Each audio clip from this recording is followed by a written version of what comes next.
Mga ka-brothers, dahil walang pasok, weekend. So, nandito na naman si ka-brother Ed. Magluluto lang ako mga ka-brothers ng tinataang puso ng saging tsaka pako. So, yan po, itong saging ay nilamas na namin. Puso ng saging. Lalagyan na natin yan ng papaya tsaka dilis. Yan po, dilis mga ka-brothers. Tsaka pako. Meron tayong mantika, chili flakes, bawang, sibuyas, luya, kamatis. Yung mga ingredients natin. Tsaka gata ng niyog. At nandito po ang ating audience, si Baby Rai Rai tsaka si Ate Lynn. Yan. Hello! Ano nang bago mong ano? Hello! Sino maganda? Sino maganda? Okay. Sino maganda? Sino maganda? Clap your hands, clap your hands, clap your hands. Hallelujah! Yan. Yan. Ha? Ay, gising lang ni Rai Rai mga ka-brothers. Mainit kayo, brand out. Mamaya yan, masigla na yan pagka tawag dito. Balik yung kuryente. Bali, may hapang camera natin ay si Meses po. At ayaw niya muna magpakita daw dahil hindi pa siya nakaligo.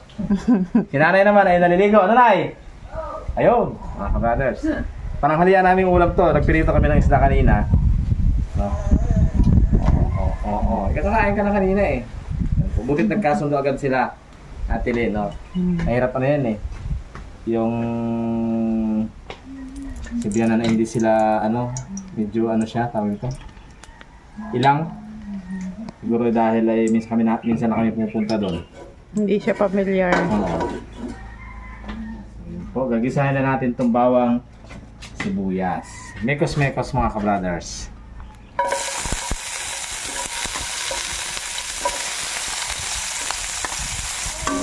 Outdoor cooking tayo ka-brothers. Malakas ang hangin. Pero ang init. Pero ang init talaga. So, lagay po natin itong dilis. Tinanggalan ko lang mga ka-brothers ng ulo.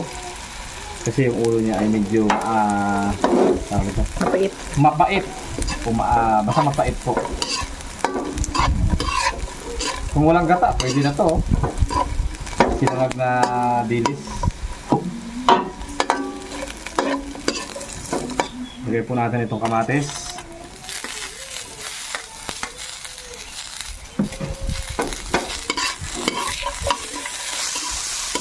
Para malinam lang. Para malinam na mga ka-brothers, may kamatis.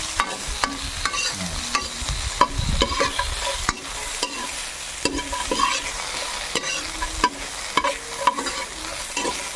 Tira yun, nandun na sa tabi. Nakapapaya po.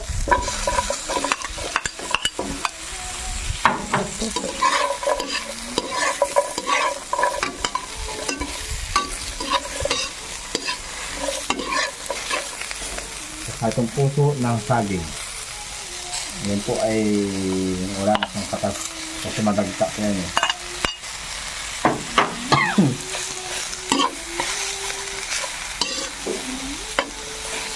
Lagay po natin tong huling gata ng niyog para malaga natin. Lalagain natin yung puso ng saging at saka papaya.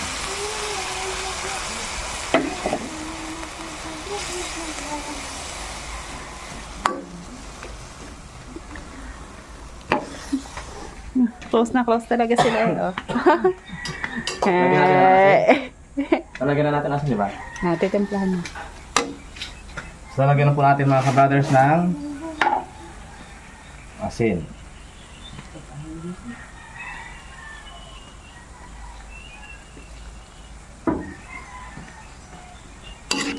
Saka paminta. Patis. At saka yung chili flakes para may kick. Ayan. Si Mrs. na taga-dikta. Ngayon, magpakita si si Mrs. mga ka-brother, sabi siya na lang magluto. Lagyan natin ng patis. Hindi na siya nakaligo, inahiya. Baka daw Baka umamoy. Tsaka ito po ay paminta. Yan. Hindi pwede kay Rai Rai ito. May bukod po siyang pagkain. May bukod siyang pagkain. Ang kanyang ulam ay tanigi na sinabawan. Yun. Yan po, tatakpan na natin to.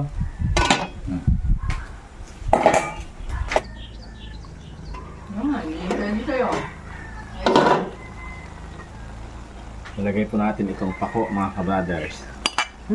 Ganda ng O pagkaberde. fern.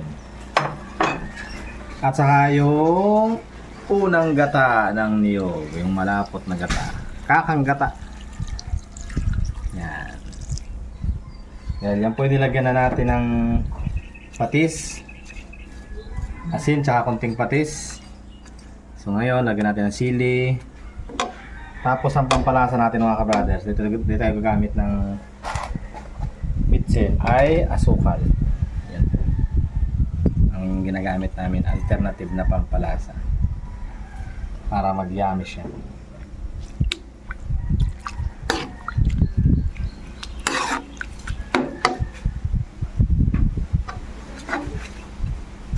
Ito na ang aming pananghalian. Si nanay ngayon ay hindi na halos nalulungkot. Gumaan ang buhay ni nanay dahil may alalay na si nanay mga ka-brothers. Kasi nung una talaga sabi niya mukhang hindi niya kaya tumatagal kasi mabigat na si Ray. Mukhang susuko na si kananay. Kaya pag tumagal-tagal mga ka-brothers, si nanay yan ay paroon at parito na lang din sa amin para mag-isda, mag-relax. Basta makabisado ni Ate Len. Basta makabisado na aming kasama. Masarap na po yan. Anong kapartner, mahal? Templados na. Ang kapartner po niyan mga ka-brothers ay piniritong alumahan. So pag may gata, it's either inihaw o pinirito ang ganyan mga ka-brothers. Ang kapartner niya. So po, kakain na kami. Hindi na si nanay. Saka si Ray. Ayun sa natin. Oh, suklay daw, magsusuklay. Suklay na ikaw. Ipagpunta ka sa akin yun. Sinuturuan ni ano. O, pwede natin ito yun. Oh, yun nga daw siya, ano hen. Huwag isang turuan, ma. Oh. Nay. O, sige, ito mo lang. Ipuyod natin yung ating tirik na buhok para maging daw babae kasi napagkamalang kang lalaki. Yan. Ayun! Yan. Ya? O, sige, suklay. Suklay. Oh. Brothers, yung ating ginataang puso, ako, piniritong alumahan at mayroon pang juice, panulak. Anong tulak? Mukhang seryoso si Kamesis ha. Mukhang seryoso ka yun ha, kababagong ligo mo lang ha. May ano ako sa opisina eh. Kahit Sabado, minsan sa opisina talaga. Ayun lang. May mga ginagawa pa, mga napending. Dito ang ano mo, doon ang isip sa... Oo, may isip ko ay nasa opisina. Kamusta ang ano mo ngayon ay na, ano, may alalay ka nun? Medyo malwan. Nadura ka pala nakit ng likod? Dito ka na, dyan sa ating... Ano po? Dito ka na po na eh. Dito na po kayo. Tapusin na natin yung Ray. Let's eat mga ka-brothers! So, masarap yung aming pananghalian ngayon, ginataan tsaka piniritong isda. Kasama namin, dati kami po ay 4, ngayon ay 5 na. Kasama natin si Ate Len. So si Ray pa yung una lang kumain. So Nay, let's pray. Pasalamatan natin yung ating sa harapan ng pagkain, Lord. Salamat po sa mga pagkain sa harapan namin. Makabigay ng kalusugan at kabusugan sa bawat kumakain. In Jesus' name, Amen. Amen. Sabi niyo pamusugan, kasi Ate Len ay hindi nagpapabusog. Ay, okay lang Ano lang, yan. balance na yung pagkain. Balance lang. Ito po. Yan yan. Tikim ka na. Tingnan po. Tikman niyo po yung Pag hindi mo na luto tikman namin. yan sa buong buhay mo, ngayon ka lang makatikim. Tikman namin si Ate yan. Yan. Ginataan. Yan ang paborito namin noong panahon. Amin Okay. kabataan. Kaya ka muna na. Ha? Papaya. Ayun pala. Papaya first. Lagyan mo na ng prutas yung bituka. Yan. Ako hindi ako sanay mag-unang prutas. Bakit naman? Gusto ay mauna. Sarap. Amis. Mauna ang pagkain muna talaga. Kamusta ho? Medyo maanghang na konti yan. Kaya niyo? Kaya niyo? Yun. Pampatunaw ng ano ng... Isda ho, ano, pinirito. Lumahan. Ito may sasawan mo. Pili ka lang yun. Hindi po. Kain tayo mga ka-brothers. Basta weekend, wala trabaho, di... Aming mga minamahal mga tagapanood, like and subscribe po. Aking mga kumari dyan sa ibang bansa, mga anak yan. Lahat ng mga viewers namin dyan. Kain po tayo ng masarap na Madam Lily. Si Madam Lily, silang araw dito na. Hi Madam, nakita na tayo. Nagka-meet up si nanay mga ka-brothers. Kailan nga na yung dating mo? Sa 12 ng May, sa sunod na linggo. Makasyal. Tama na ito, ano magsabiki. Makita ko na si Ma'am Lily sa kanyang kagandahan. Kakao, ingat-ingat kayo sa init. Ang panahon. Ano ako? Stay lang kayo sa inyong mga kanya-kanyang tahanan. Huwag kayong lumabas sa sobrang init. Ano gawin mo?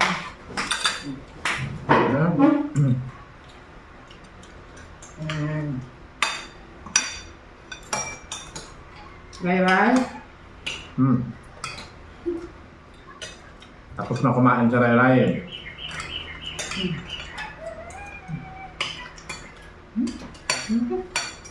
Ito ang pagkain probinsyano. Pagluto mo nito na yung darating kaibigan. Pagluto mo. Hi. Nito. Hi. Si Madam Lily. Madam Lady. Ay, ang gusto daw niya ay ginataang gabi na may laman. Masarap yun. May time kami gabi rin dyan mga ka-brothers. Laing night. Laing. Pero gabi po tawag yun. Yung sariwa, hindi tinuyo. Pagbalik ko sa Boracay, dagdagan ko yung tanim dyan sa amin. Dyan sa kabila. Kunin ko yung Mas mga... masarap yun ay kung tutuyuin.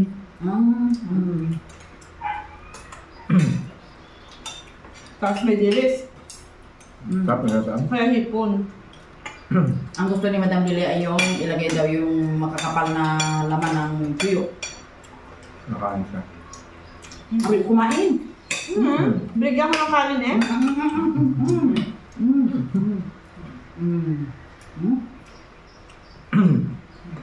Nagkakain din. Kala nyo, kayo lang.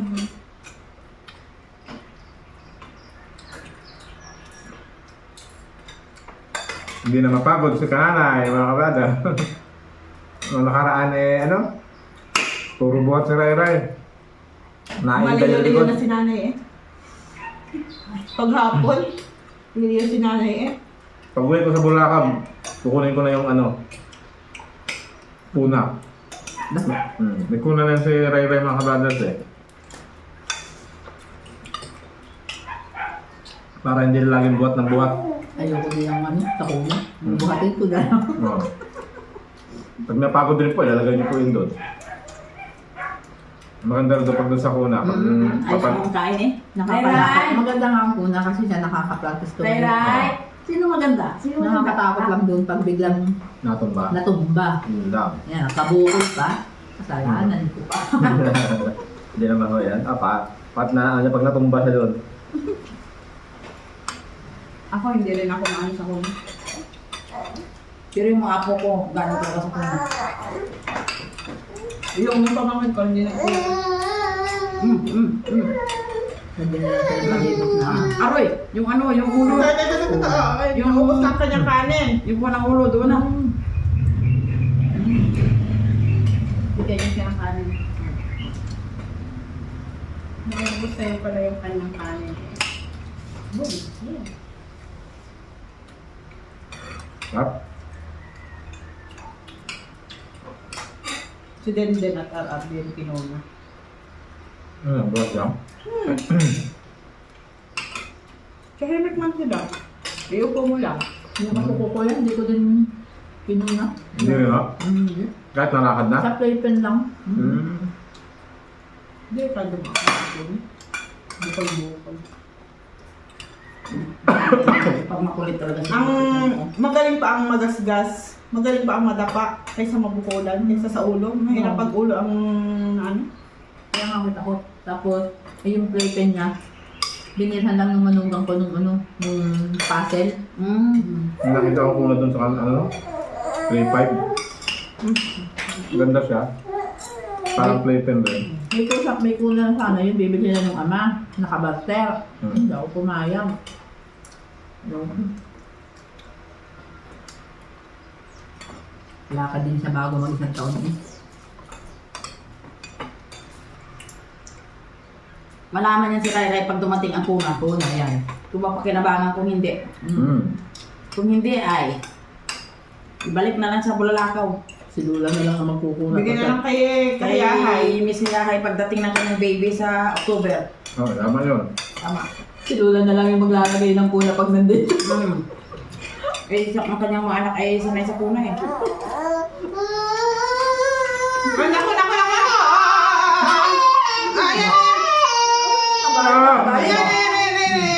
Ang batang kulit. Gusto niya meron daw siya kinakain. Bamangong. Seryoso eh. Pinuko ha. Tapos na ang pagkain ng mga ka-brothers. Napakasarap mga ka-brothers. Anong masabi mo sa ating pagkain ngayon ay? Talagang unexpected talaga na masarap. Unexpected. Unexpected talaga. Unexpected. Nilamas-lamas lang Si Ray ay nandun na, dumididi na mga ka-brothers. Maya papasok na yan sa aircon, matutulog na. Sarap ang ulam nito. Oo. Sarap ang gulay. Yan po. So, hanggang sa muli, ang inyong lingkod, si ka-brother Ed. Bigla na lang susulpot pag bakante ang oras, pero pag wala po ay medyo busy talaga mga ka-brothers. Hindi ako makagalaw eh. Busog talaga ako. Mga pusog ang mga ka-brothers. So maya siguro baka mamasal kami sa mall. Kasama si Ray mga ka-brothers. Abangan niyo sa video. Thank you. Bye-bye. Thanks for watching mga ka-brothers. See you again.